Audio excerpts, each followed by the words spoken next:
හරි අපි එනම් මේ ඉතුරු කොටස එක්ක තමයි එකතු වෙලා ඉන්නේ. අපි මේ කොටසත් ඉක්මනට බලමු.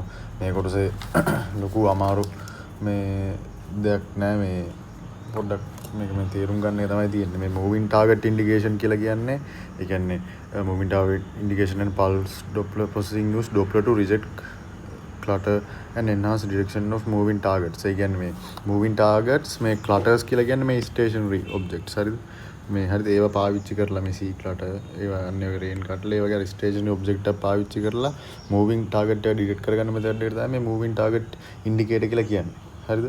ඒ කියන්නේ Doppler pulse Doppler processing මේ කියලා කියනවා. ඒ කියන්නේ මේක මේ Doppler මේ effect එක තමයි පාවිච්චි කරන්නේ මේ වැඩේට. හරිද? එතකොට අර මේක ඉස්සරහට තියෙනවා මේ විස්තර කරලා එතකොට මේ කියන්නේ MTI takes the advantage of the fact that the target moves with respect to stationary clutter. Stationary clutter එකට සාපේක්ෂව move වෙන එක අනුව තමයි Doppler effect එක පාවිච්චි කරලා මේ target motion එකක් අපි identify කරගන්නේ.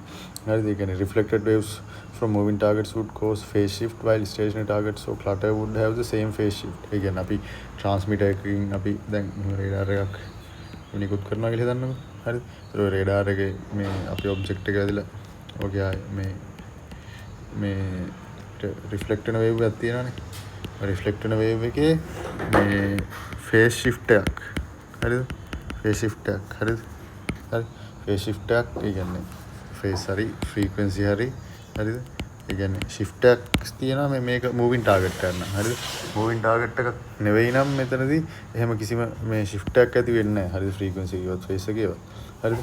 මේ ඒක තමයි එතන පැහැදිලි කරලා තියෙන්නේ. හරිද?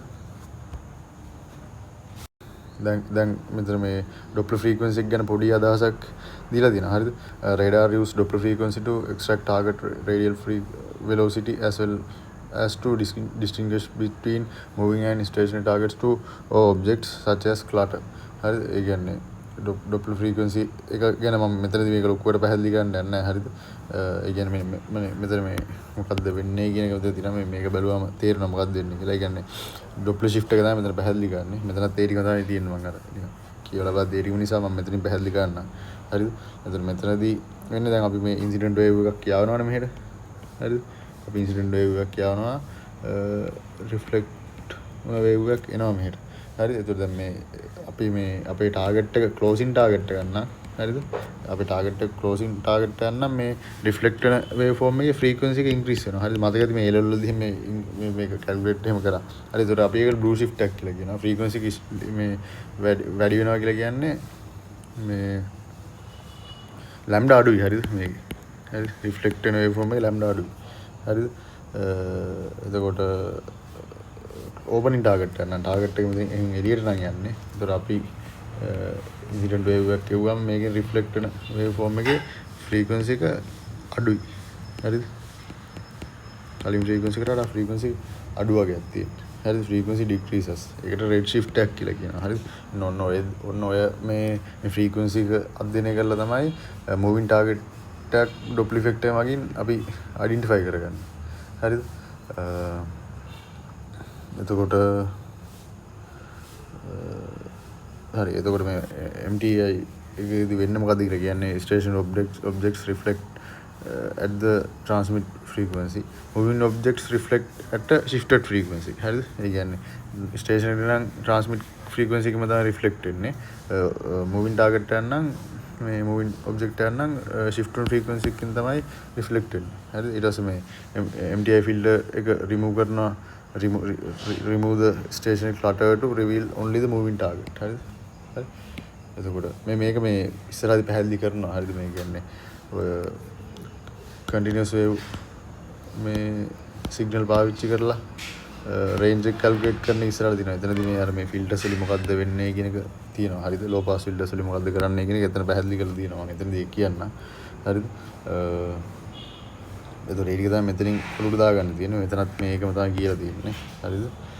මෙතනදී අර කියන්නේ මේ frequency එක අඩු වැඩි වෙන විදිහ මොකද්ද කියන එක මේ අපි මේ පැහැදිලි කරලා තියෙනවා. මේ ඒ කියන්නේ how the frequency increases in the reflected wave because of the Doppler effect in MTI. හරි. ඒ කියන්නේ මෙතන ඒක තමයි පැහැදිලි කරලා තියෙන්නේ කොහොමද frequency එක increase වෙන්නේ Doppler effect එකක් හින්දා මේ moving target indication එකකදී ඒක තමයි මෙතන පැහැදිලි කරලා තියෙන්නේ. හරිද? එතකොට මෙතනදී බලන්න මෙතනදී මේ මෙන්න මේ length එකට spatial length එකක් කියලා කියනවා. හරිද? හරිද? මේකේ මේ spatial length එක හරිද ගත්තාම මේ signal එකේ bandwidth එක කියලා කියන්න පුළුවන් මේකට. හරිද? මේක ගත්තාට පස්සේ මේකේ අපි හිතමුකෝ මේක trailing edge එක මේක leading edge එක. හරිද? එතකොට මේ aircraft එක මේ moving toward the radar නේ. හරිද? එතකොට මේකේ දැන් trailing edge එක තියෙනවානේ. ඒකට shorter distance එකක් තමයි තියෙන්නේ travel කරන්න මේ මෙන්න මේකේ වදින්න මේ leading edge එකට වඩා. ඒකට හේතුව මොකද්ද?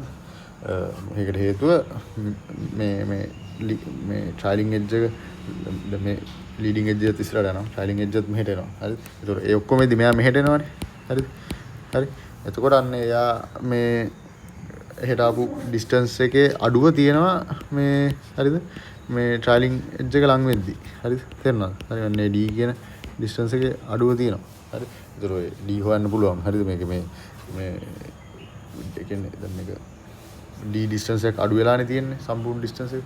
හරි. එතකොට අලුත් මේ reflected wave form එකේ spatial length එක මෙන්න මෙහෙම අගයක් තමයි එන්නේ. හරිද? එතකොට ඒ length එක අඩු වෙලා තියෙනවා කියලා කියන්නේ මේකේ lambda අඩු වෙලා වගේ. ඒ කියන්නේ frequency එක වැඩි වෙලා. හරි. අන්න එහෙම තමයි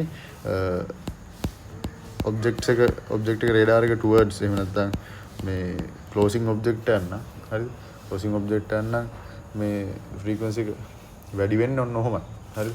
ඒක තමයි මෙතනදී මේ පැහැදිලි කරලා තියෙන්නේ. හරිද? හරි. එතකොට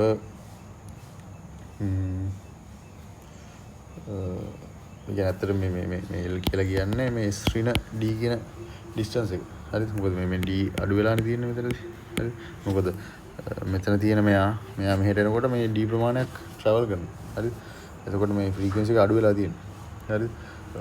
එතකොට මේ මෙතනදී පැහැදිලි කරලා තියෙන්නේ අර විදිහටම මේ අර වගේම මෙහෙම මේ පැත්තට එන ඔබ්ජෙක්ට් එක ක්‍රියේට් කරගන්න ඉතින් තමයි පල්ස් ට්‍රේන් එක පාවිච්චි කරලා. හරිද? දැන් මෙතන තනි පල්ස් යන්නේ තියෙන්නේ. මෙතන මේ සම්පූර්ණ මේකට කියන්නේ පල්ස් ට්‍රේන් එකක් කියලා. හරිද? මේ පල්ස් ට්‍රේන් එක පාවිච්චි කරලා කොහොමද මේ වැඩේ කරන්න කියන එක තමයි කියන්නේ. හරිද? ඒතර මේ පල්ස් ට්‍රේන් එකේදී මේ පල්ස් එක මෙන්න මේ වගේ අපි හිතමු මේක තමයි අපේ තනි සිග්නල් එකක් කියලා. මෙතනට තමයි ලැම්ඩා එක තියෙන්නේ. හරිද? ලැම්ඩා ඩිස්ටන්ස් එකක් තියෙන්නේ. හරිද? මේකේ අර ස්පාෂල් ලෙන්ත් එක අර වගේම C ගුණ කරන්න පුළුවන් අතන tau ගෙන් ගුණ කරලා තියෙන ආවර්තකාරයෙන් මෙතන ඉතින් එකයට FR ගෙන් ඒ කියන්නේ ෆ්‍රීකවන්සි ගෙන් ගුණ කරලා තියෙනවා. හරිද? ඊට පස්සේ දැන් මේක බලන්න මේකත් අර විදිහටම දැන් මෙහා ළඟා වෙද්දි මේ ලීඩින් එජ් එක වදිනකොටම මෙයාගේ මේ අපි හිතමු ලීඩින් එජ් එක ළඟා වුණා කියලා. ඊට පස්සේ ට්‍රයිලින් එජ් එක ළඟා වෙන්න යන යාර තියෙන මේ යන ට්‍රැවල් කරන තියෙන මේ තියෙන ෂෝට් ඩිස්ටන්ස් එකක්. හරිද? ඒතකොට මේ ඩිස්ටන්ස් එක මේ D වලින් අඩු වෙනවා. හරිද? ඒතකොට ඔන්න ඔය D කියන අගේ එහෙම නැත්නම් මම කලින් පැහැදිලි කරා වගේ මේ ශ්‍රීන D කියන අගේ අඩු වෙලා තමයි රිෆ්ලෙක්ට් වෙන වේව් ෆෝම් එකේ මේ තියෙන රිෆ්ලෙක්ටඩ් වේව් ෆෝම් එක රිෆ්ලෙක්ට් වෙන වේව් ෆෝම් එකේ අපේ ස්පාෂල් ලෙන්ත් එක තියෙන්නේ. හරිද? හරි. හරි. ඒ කියන්නේ මේක මේ දුර අඩු වෙලානේ. දුර අඩු වෙලා කියලා කියන්නේ මේ ෆ්‍රීකවන්සි එක වැඩි වෙලා. හරිද? හරි. අන්න එහෙම තමයි මේක මේ TE legal notation දාලා තියෙන අර leading edge trailing edge තමයි. හරිද? මේ එතකොට එහෙම තමයි මේකේ frequency එක වැඩි වෙනවා. ඔක දැන් අනිත් පැත්තට move වෙනවා නම් කොහොමද කියලා පොඩ්ඩක් හිතලා බලන්න. හරිද? එතකොට මේක වැඩි වෙනවා. හරිද? මේ distance එක වැඩි වෙනවා. හරි? වැඩි distance එකක් ඕනි වෙනවා trailing edge එකට object එකට ළඟා වෙන්න leading edge එකට වඩා. හරිද? මොකද මේක leading edge එක මේකේ වදිනකොට trailing edge එකේදී මෙයා තව අර වගේම d දුරක් එතකොට මෙහෙට ගිහිල්ලා. හරිද? එතකොට මේක වැඩි වෙනවා. ධන d වෙනවා මෙතනදී. හරිද? මේ ඊට පස්සේ ඒ කියන්නේ frequency එක අඩු වෙලා. එහෙම තමයි object එක මේ opening target කරන එක. ඒ කියන්නේ මෙතනින් move away from the radar නම් අපේ frequency එක අඩු වෙනවා.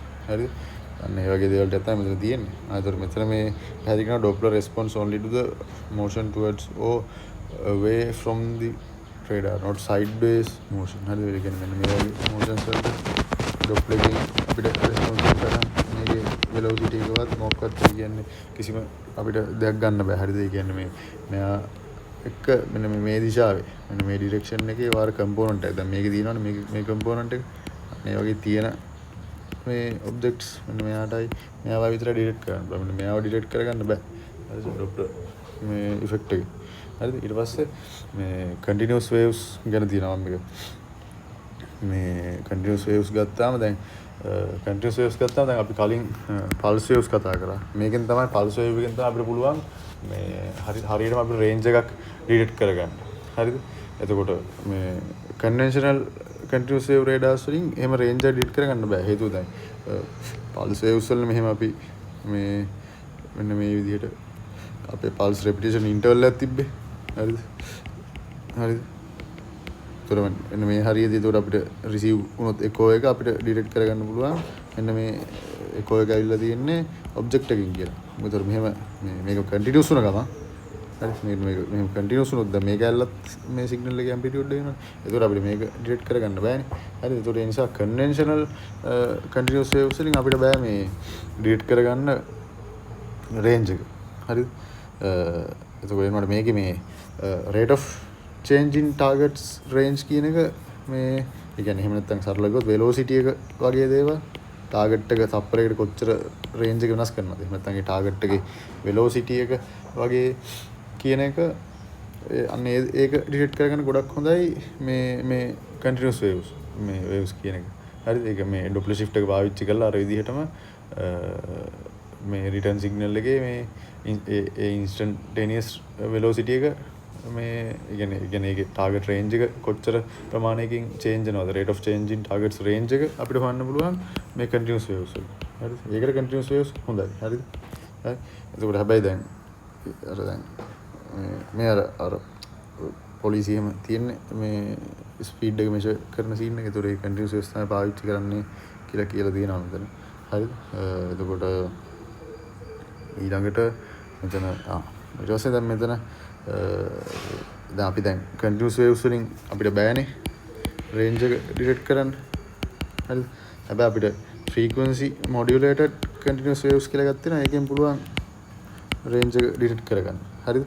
එතකොට since traditional continuous wave radar cannot measure distance, most developers realize that modulating the frequency will allow distance to be calculated. හරිද? ඒ කියන්නේ හොඳට මතක තියාගන්න මේ signal එක modulate කරලා තමයි යන්නේ. ඒ හරහා තමයි මේ අපි distance එක calculate කරගන්නේ. ඒක කොහොමද calculate කරගන්නේ කියන එක මම පැහැදිලි කරන්නම්. හරිද? ඒක මම පැහැදිලි කරන්නම්. මෙතන මේ ස්පීඩ් එක calculate කරන විදිහත් මම කියන්නම්. හරිද? ඒ කියන්නේ ඒක නම් ලොකු දෙයක් නෙවෙයි. හරිද? එතකොට මේක දැන් අපි FD ගත්තොත් 2 ER බෙදීම lambda. ඒ කියන්නේ මෙතන තියෙන මේ V සමානයි F lambda කියන එක තමයි. හරිද? මේක මේ මොකක්ද ඒකට කියන්නේ two way travelling නේ තියෙන්නේ. ගිහිල්ලා එන්නත් එපා. එතකොට මේක දෙකෙන් බෙදෙනවා. හරිද?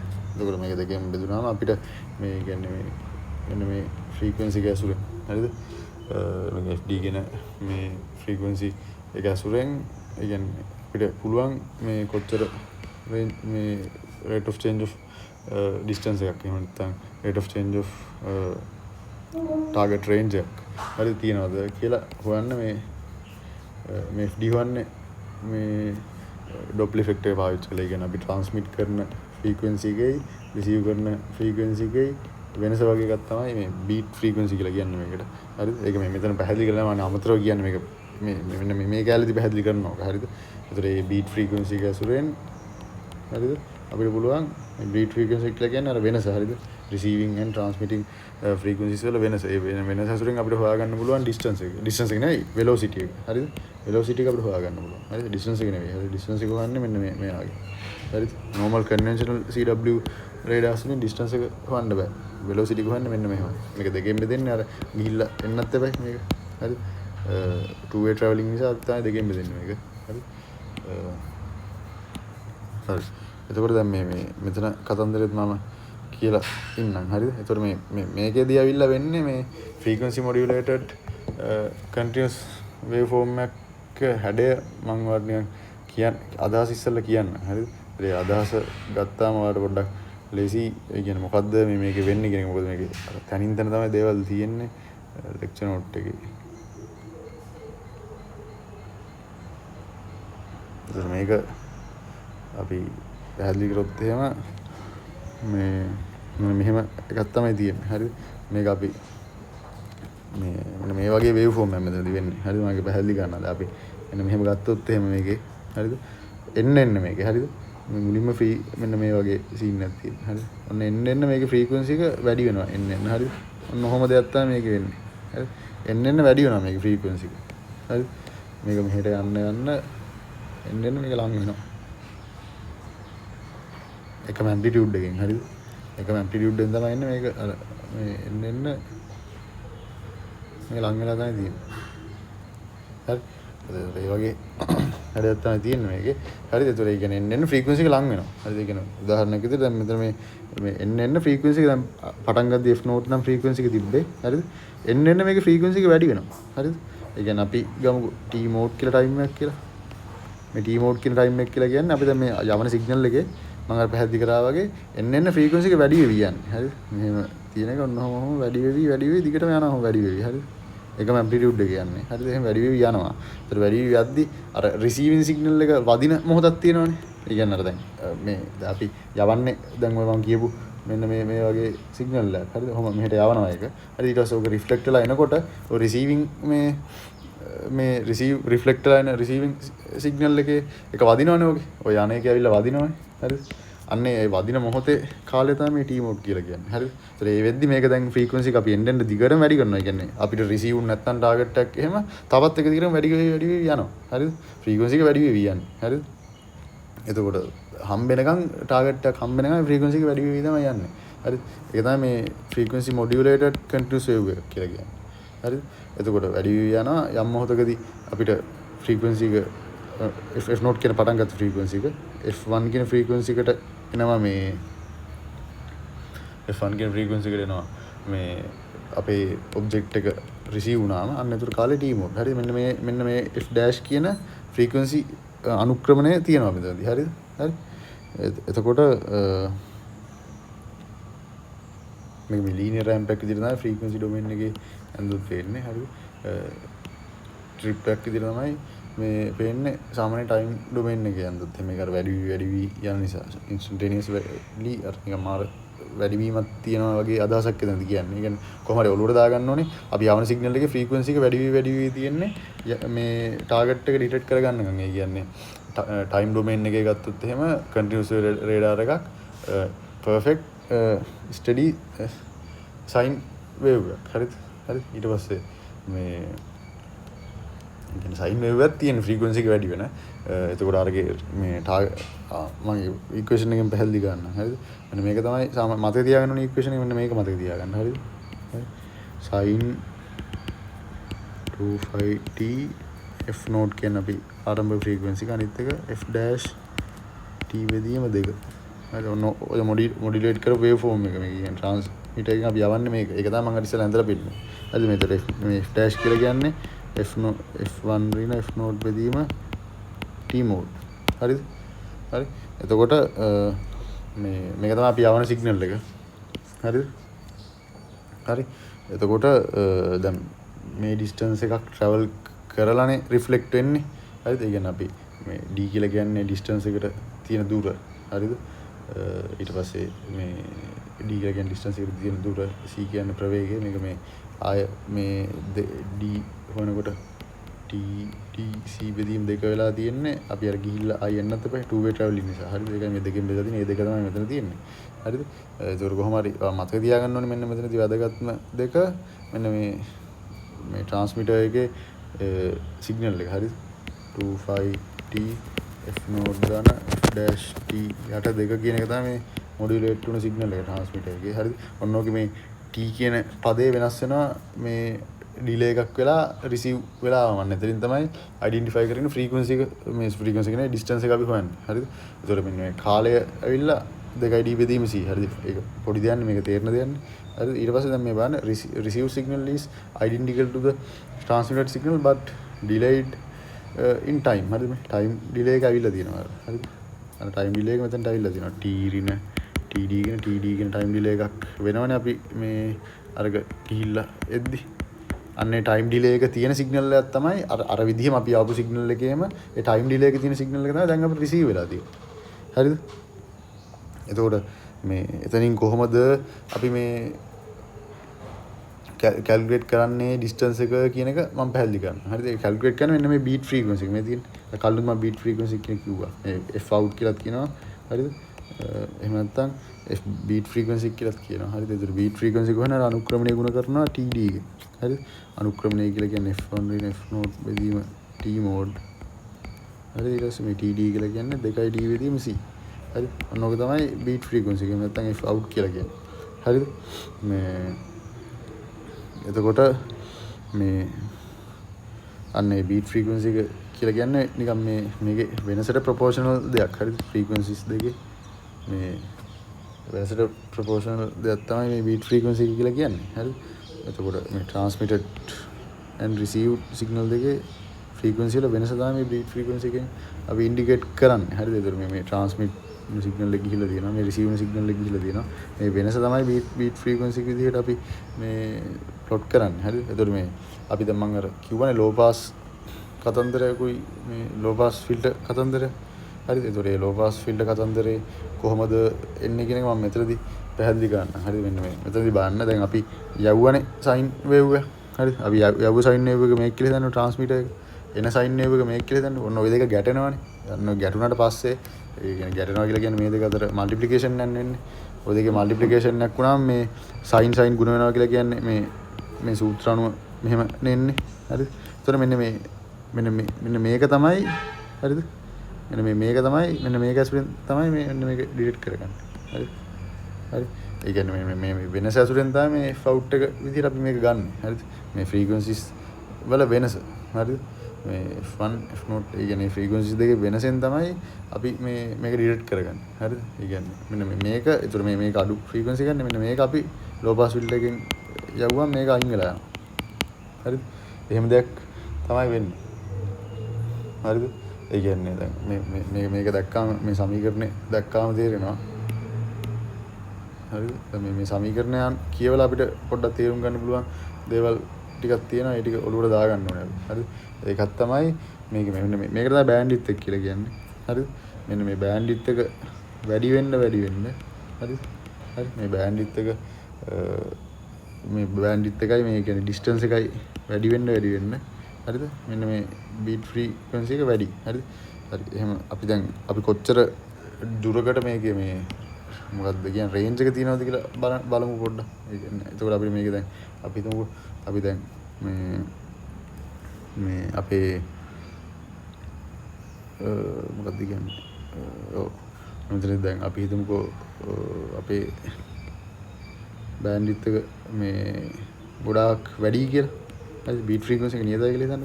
ගොඩාක් වැඩි බෑන්ඩ්විඩ්ත් එකක් තියෙනවා. හරි ගොඩාක් වැඩි බෑන්ඩ්විඩ්ත් එකක් තියෙනකොට මේ දැන් මේක නියතයි නම් මේ D අඩු වෙන්න බෑ ගොඩක් වැඩි බෑන්ඩ්විඩ්ත් එකක් තියෙනකොට. හරි කියන්නේ අර මේකේ මේ F1 F0 කියන මෙන්න මේ බෑන්ඩ්විඩ්ත් එක වැඩි වෙන්න මේකේ මේ අපිට අඩු ඩිස්ටන්ස් එකකදී තියෙන මේ රේන්ජ් එකක් වුණත් කැල්කියුලේට් කරන්න අපිට හැකියාව වැඩි වෙනවා. ඒ කියන්නේ මේකේ රෙසලූෂන් එක වැඩි වෙනවා. හරි මේ රෙසලූෂන් එකට මෙන්න මෙහෙම ලියන්න පුළුවන් අපිට. හරිද? මේ ඒතකොට මේක බලන්න මෙන්න මේක වැඩි වෙන්න මේ ඩෙල්ටා R අඩුයි. ඩෙල්ටා R අඩුයි කියලා කියන්නේ ඊටාම අර කුඩා මිනුමකට පවා සංවේදීතාවය වැඩි කියන එක. ඒ කියන්නේ දැන් අපේ මිනුම උපකරණ එක රෙසලූෂන් එක මීටර් 2.2 නම් ඔක 0.1 කියලා කියන්නේ රෙසලූෂන් එක වැඩි වෙලානේ සංවේදීතාවය වැඩි වෙලානේ. ඒතර මෙන්න මේ බෑන්ඩ්විඩ්ත් එක වැඩි වෙන්න මේකේ රෙසලූෂන් එක මේ වැඩි වෙනවා. හරිද? මේ ඒකත් ටිකක් ඔළුවේ තියාගන්න. හරිද? ඒ කියන්නේ the longer the echo signal takes to receive the higher the beat frequency become. හරිද? ඒ කියන්නේ ලොකු මේ වෙලාවක් යනවා කියලා කියන්නේ මේක වැඩිලා යන්නේ මෙන්න මේ අගේ වැඩිනේ. මොකද ෆ්‍රීකවන්සි එක වැඩි වෙවි තියෙන්නේ. වැඩි වෙවි තියෙන්නේ. මේ F1 වැඩි වෙවි තියෙන්නේ. රිසීව් වුණාම රිසීවර් ලොකු කාලයක් යනවා නම් මේක වැඩි. ඒතකොට ඩිස්ටන්ස් එකත් වැඩි. හරිද? එතකොට මේ බීට් ෆ්‍රීකවන්සි එක වැඩි. හරිද? ඒතකොට බීට් ෆ්‍රීකවන්සි එක වැඩි වුණාම අන්න ඒ ඇසුරෙන් තමයි අපි කැල්කියුලේට් කරගන්නේ මේ සූත්‍රයෙන් මේ D කියන ඩිස්ටන්ස් එක. හරිද? එච්චරයි මෙතන තියෙන්නේ. මම අර මේ නොයිස් සිග්නල් එක තමයි මේ හයි ෆ්‍රීකවන්සි එකේ තියෙන්නේ. ඒක මම පැහැදිලි කරා. මේක නොයිස් කොටස. මේක තමයි මේකෙන් තමයි අපි හොයාගන්නේ මේ ටාගට් සිග්නල් එක ලෝ ෆ්‍රීකවන්සි. ඒකට ඒක ලෝ පාස් ෆිල්ටර් එකකින් යවලා තමයි අපි මේක මේ ඩිලීට් කරගන්නේ නොයිස් එක අයින් කරලා. හරි. මෙතන ඔය ටික තමයි මෙතන මේ ඇප්ලිකේෂන්ස් අනම්මන මෙතනින් හැ පොඩි නිකන් රූපත්වයක් එක පොඩි මේ වගේ ඇප්ලිකේෂන්ස් ටිකක් තියෙනවා. ඒ ටික බලා ගන්න. හරි. ඒතර එතනින් මේකේ concept එක ඉවරයි. මම හිතනවා frequency modulated මේ continuous wave එකකින් කොහොමද මේ target එක range එක delete කරන්නේ කියන එක මේ තේරුම් ගන්න ඇති කියලා. normal conventional CW එකකින් target range delete කරන්න බෑ. frequency modulated continuous wave එකෙන් තමයි පුළුවන්. හරි. ආය pulse wave modulated signal එකෙන් පුළුවන් range delete කරන්න. මේකෙන් velocity එක විතරයි පුළුවන්. හරි. හරි ඒක මතක තියාගන්න. හරි එහෙනම් අපි නවත්තමු මේක.